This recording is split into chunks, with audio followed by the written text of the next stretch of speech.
साताऱ्यामध्ये दूषित पाणी शेतकऱ्यांच्या विहिरीमध्ये जात आहे। शिवनेरी सहकारी साखर कारखान्याचं हे दूषित पाणी विहिरीत जात आहे। दूषित पाण्यामुळे माशांचा मृत्यू झाल्याचा धक्कादायक प्रकार समोर आला आहे। शेतातील पिकांचं देखील मोठ्या प्रमाणात नुकसान होतं आणि त्यामुळे आता शेतकरी हतबल झाल्याचं दिसतंय।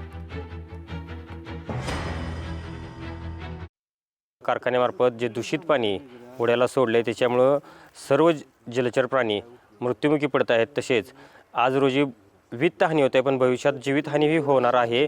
तर ही कधीही भरून न निघणारी जीवितहानी होणार आहे आणि हे कारखाना प्रशासनाला वेळोवेळी सांगून सुद्धा कारखाना प्रशासन याच्यावरती कोणतीही कारवाई करत नाही। आम्ही जिल्हाधिकाऱ्यांना निवेदन दिलं, पोल्यूशन बोर्डाला दिलं, पण ते सुद्धा तात्पुरते येऊन गाठीभेटी घेऊन जात आहेत। त्यांचेही कुठले दिलेल्या आदेशाचं पालन प्रशासन म्हणजे कारखाना प्रशासन करत नाही। म्हणजे त्यांना कोणत्याही गोष्टीची भीती नाही। वेळोवेळी पोलीस स्टेशनला येऊन सांगितलं आहे, जिल्हाधिकाऱ्यांना सांगितलं आहे, पोलिसांना सांगितलं, पण त्यांचंही कुठलंही काही ते ऐकत नाही। म्हणजे त्यांचा हा सगळा जो मनमानी कारभार चालला आहे त्याच्यावरती आपल्यामार्फत योग्य तो कारवाई होऊन सर्व ग्रामस्थांना न्याय मिळावा ही विनंती। लोकशाही मराठी ऐका, पहा, जागरूक रहा।